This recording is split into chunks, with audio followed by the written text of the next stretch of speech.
dia, boa tarde, boa noite, tudo bem? Eu espero que sim. Galera, geralmente eu assisto coisas aí de fora, né? Geralmente são os americanos que fazem aí documentários como After Death, que é depois da morte, né? Ou Vida Após a Morte, que também tem aí na Netflix. E eu fiquei feliz ao achar aqui uma notícia que é de 6 de março de 2024 e diz o seguinte: relatos perturbadores de quem esteve quase morto e voltou. Pesquisadora da USP explica as consequências psicológicas da experiência de quase morte. Pós-doutoranda pelo Departamento de Psicologia Social e do Trabalho do Instituto de Psicologia da USP, Beatriz Caruncho realizou pesquisa com 350 brasileiros e concluiu que experiências de quase morte traumáticas podem romper com certezas existenciais e alterar o fluxo da chamada vida normal. Um estudo conduzido por uma pesquisadora da Universidade de São Paulo revelou que pacientes que passam por experiências de quase morte, consideradas perturbadoras, podem ter consequências psicológicas que rompem com as certezas existenciais e alteram de forma significativa o fluxo chamado da vida normal. Pós-doutoranda pelo Departamento de Psicologia Social e do Trabalho do Instituto de Psicologia da USP, Beatriz Ferrara Caruncho chegou a essa conclusão ao estudar relatos coletados por ela mesma durante sua pesquisa de doutorado, realizada pela PUC de São Paulo. Citando autores na área de psiquiatria e da psicologia, ela explica que experiências de quase morte são eventos psicológicos profundos que têm elementos transcendentais e místicos. Ocorrem normalmente com indivíduos que estão próximos da morte ou em situação de perigo físico ou emocional intenso. As experiências acontecem durante a morte clínica de pacientes, quando há ausência de atividade no córtex cerebral, mas ainda com possibilidade de reanimação, nunca na morte encefálica, que é uma condição irreversível. O artigo publicado na revista Haver da PUC indica que, na maioria dos casos, uma experiência de quase morte leva o paciente a um contexto agradável.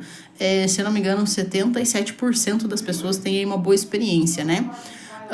Com relatos sentimentais de paz, amor e acolhimento, diferente do cenário de angústia, medo ou dor típico de uma situação de doença grave, acidente ou violência que o tenha levado a esse estado. No entanto, a neuropsicóloga aponta que, em alguns casos, não é isso que acontece. Nas experiências de quase morte perturbadoras, a maioria dos fenômenos relatados são desagradáveis, causadores de dor, medo ou incertezas. Principais características.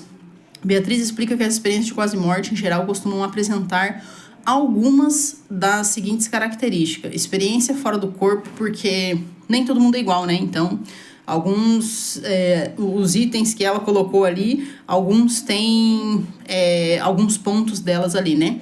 Experiência fora do corpo, geralmente pacientes relatam flutuar e ver o corpo de cima, atravessar um túnel, há relatos de pessoas que veem túneis com ou sem luz no final, isso daí eu já vi mesmo de algumas outras experiências das pessoas contando, que por vezes ela só se vê num túnel escuro e algumas veem uma luz ali no fim do túnel, né? Consciência de estar morto, a noção pode surgir de forma intuitiva ou ser deduzida após observar o próprio corpo de cima aparentemente sem vida. Paz e serenidade, mais comuns nas experiências de quase morte agradáveis, geralmente são relatados como os mais intensos. Revisão da história de vida, a pessoa pode apenas assistir às cenas, revivê-las e até vivenciar do ponto de vista de outra pessoa, relacionada com o acontecimento. Ver entes queridos já falecidos, além de pacientes visitarem familiares já mortos, há relatos de crianças que veem parentes falecidos há anos e depois identificam esses parentes em fotos antigas. Visitar outros planos, os relatos variam entre lugares de grande beleza, jardins ou cidades de luz, locais desertos e pantanosos. Luz brilhante, o brilho relatado é intenso, mas sem ferir os olhos. Tem um relato de um senhor aí que eu vou trazer aqui, que é muito legal, que ele fala disso daí, que era uma luz intensa, mas tipo assim, tão intensa como o sol. Só que o sol, assim, a gente olha pra ele, você não consegue olhar pro sol, porque ele machuca nossos olhos, né? E essa luz não, ela era muito intensa, mas você conseguia olhar pra ela sem ter os olhos machucados, né? O brilho da luz brilhante, o brilho relatado é intenso, mas sem ferir os olhos. Alguns pacientes identificam como um ser que detém todo o conhecimento. Pessoas religiosas podem identificar como Deus, um guia, um orixá, etc. Vai depender aí da crença da pessoa, né?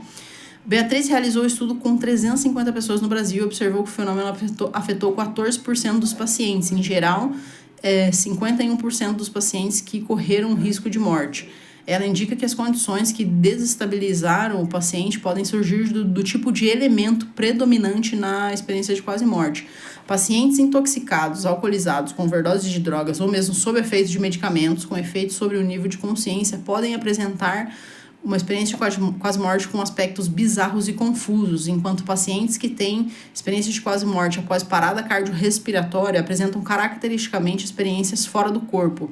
Já aqueles que se depararam com um risco de morte repentino, como em um acidente, apresentam marcadamente prevalência de elementos cognitivos com revisão da história de vida, distorção temporal ou aceleração do pensamento.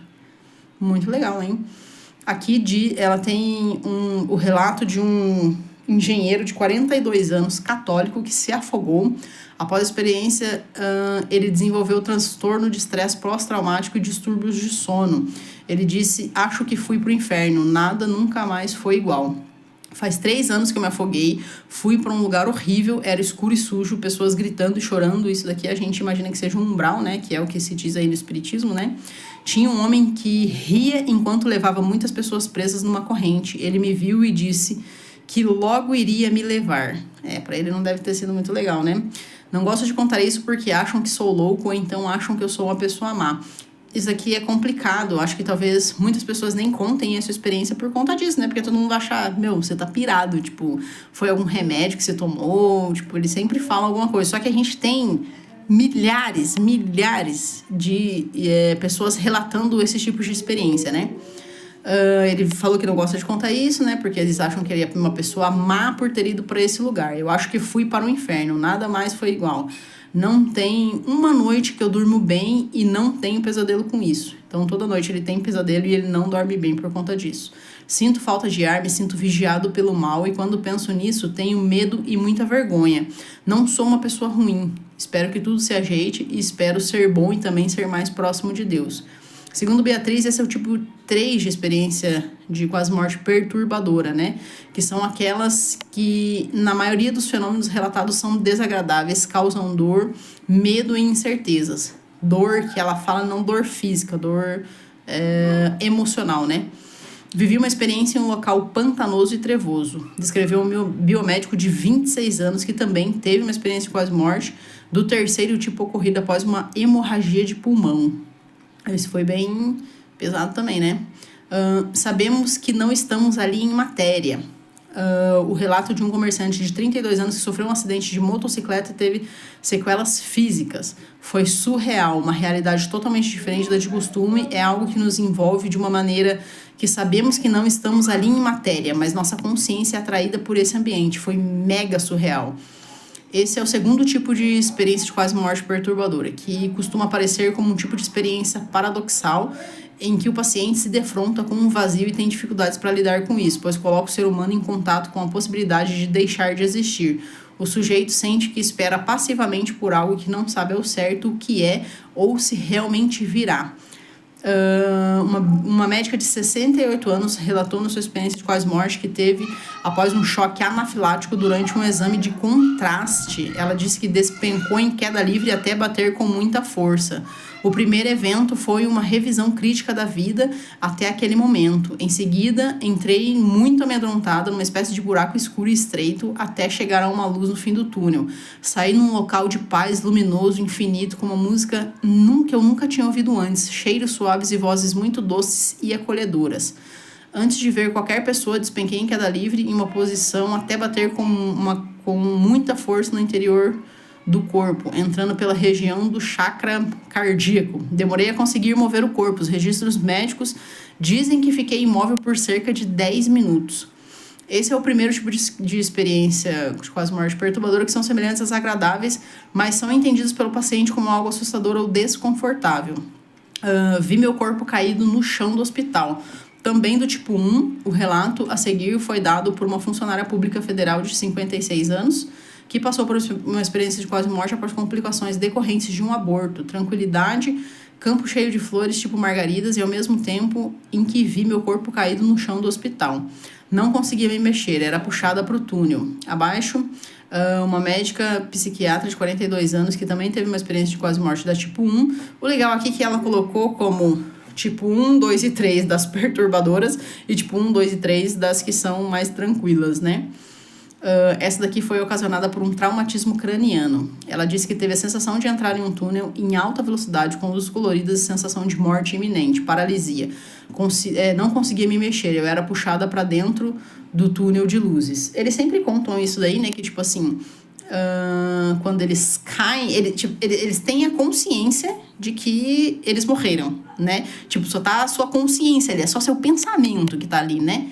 E daí eles sempre são atraídos para essas coisas. Tanto que do senhorzinho que eu vou trazer aqui, agora eu esqueci o nome dele, ele também se afogou, né? E ele tava no fundo de um lago. E daí ele tentou colocar a mão para se empurrar e a mão dele ficou grudada na lama debaixo do lago, né? Então, ele falou que a voz que vinha na cabeça dele, ele tinha consciência de que ele tava se afogando, de que ele ia morrer, né? E a voz dizia, só relaxa, relaxa e se solta, não tem problema nenhum. E nisso que ele soltou foi onde a consciência dele foi para esse lugar aí de onde ele teve a experiência, né? Só que ele contou isso muito tempo depois. Na época, tipo, ele tinha 18 anos, e ele foi contar essa experiência, assim, ele já tinha pelo menos uns 50, sabe? Aqui temos o relato de uma vendedora de 35 anos que passou por uma experiência de quase morte tipo 1, provocada por uma hemorragia interna causada por complicações de uma gravidez ectópica. Na mesa de cirurgia, enquanto ocorria a operação, eu estava com muito medo e ansiosa. Em um determinado ponto, senti como se a sala de cirurgia ficasse mais clara, como se as luzes ficassem mais fortes e brancas. Nesse momento, senti um alívio muito grande, uma tranquilidade e paz. Algo muito instantâneo eu estava com muito medo de morrer e pensando no meu filho e meus familiares, mas nesse momento em que a sala ficou mais clara, não tive mais medo de morrer. A pesquisadora aponta que é um claro exemplo de experiência de quase morte que se inicia desagradável devido à presença de sentimentos angustiantes da sensação de estar morrendo e se desenrola de maneira mais agradável. Em geral, a escuridão é descrita como tão densa que não se vê nada e até mesmo os sons são absorvidos por ela, num silêncio profundo e pesado. Quando há sons, são de gritos, lamúrias, choros ou ameaças. Pode haver a presença de seres perturbadores, chorosos ou ameaçadores. Em alguns casos, sons de correntes ou de tortura também são relatados, afirma Beatriz. Nas experiências em que há outros seres no local, esses são descritos como seres sofredores ou perturbadores, ou ainda como seres ameaçadores e perturbadores, que de algum modo fazem o paciente sentir medo e insegurança. Durante a experiência, existe a sensação de que a qualquer momento a pessoa pode sofrer algum tipo de violência ou ser torturada. Isso daqui lembra um pouco o filme Nosso Lar, né? Que o médico aí vai parar no umbral, né? E depois acaba indo aí para a colônia, né? Mas a maioria do que eles contam aqui é sempre sobre o mesmo lugar, né? Consequências psicológicas e preconceitos. A pesquisadora aponta que o conjunto de sensações provocadas pela experiência de quase morte pode desencadear um estressante contínuo estado de hipervigilância, que pode persistir por anos, quando a experiência é muito intensa. Ela explica que a hipervigilância é caracterizada por um estado de alerta contínuo e cita que essa condição é acompanhada por um estado de ansiedade aumentada que pode causar exaustão, além da resposta aumentada aos estímulos e varredura contínua do ambiente à procura de ameaças. É frequente que a pessoa demore a se sentir à vontade em uma situação ou relacionamento interpessoal. Pacientes hipervigilantes tendem a preservar demais seu espaço pessoal, se sentindo seguros apenas em situações que podem controlar. Com isso, podem ter dificuldade para manter relações mais próximas e íntimas.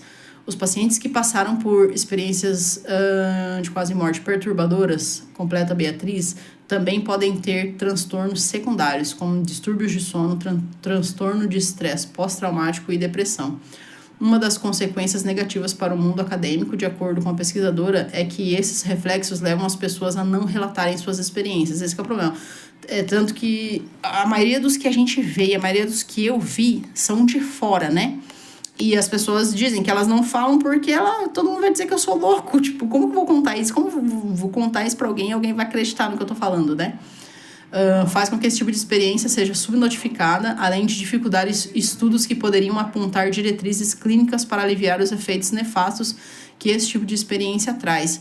Esses pacientes ficam desamparados, sem o tratamento necessário, enfrentando sozinhos sentimentos desagradáveis intensos e eventuais transtornos. Essa é a parte ruim, né? Porque se a pessoa não contar que ela teve aí uma experiência de quase morte que foi ruim, ela não vai ter o apoio psicológico necessário para lidar com isso, né? As pessoas que tiveram aí experiências agradáveis, tudo bem, né? Para elas vai tá maravilhoso, né? Digamos assim. Agora, as que não tiveram... Porém, do que eu vi, esses 33% que têm experiências ruins são porque fizeram algo contra si, digamos assim, né? Então, tipo, são pessoas que tiveram overdose, como alcoólicos, sabe? Esse tipo de coisa é onde as pessoas têm experiências ruins. Mas a gente viu aqui que talvez não todos, né? Alguns aconteçam aí, a gente não sabe por quê, né? Isso não tem muito como explicar, talvez. A parte mística ali, como ela fala, é que entra em cena, né? Bom, pessoal, esse seria o vídeo de hoje. Espero que tenham gostado. Eu achei muito legal saber que a gente tem esse tipo de pesquisa aqui no Brasil também, né? Porque em outros lugares isso tá sendo documentado faz muito tempo. Então, assim, eles têm muitos documentos, muitas gravações das pessoas contando aí como foram suas experiências, sendo boas e ruins. Eles tiraram esse percentual de boas e ruins dentro desse estudo que eles fizeram. E acho legal que a gente tenha feito isso no Brasil também, porque a gente quase não ouve falar de pessoas. Talvez as pessoas aqui realmente pensem que se elas falarem sobre esse tipo de coisa, todo mundo vai achar que elas são malucas, né? Então é melhor nem falar, né? Bom, mas esse seria o vídeo de hoje. Espero que tenham gostado e até o próximo vídeo.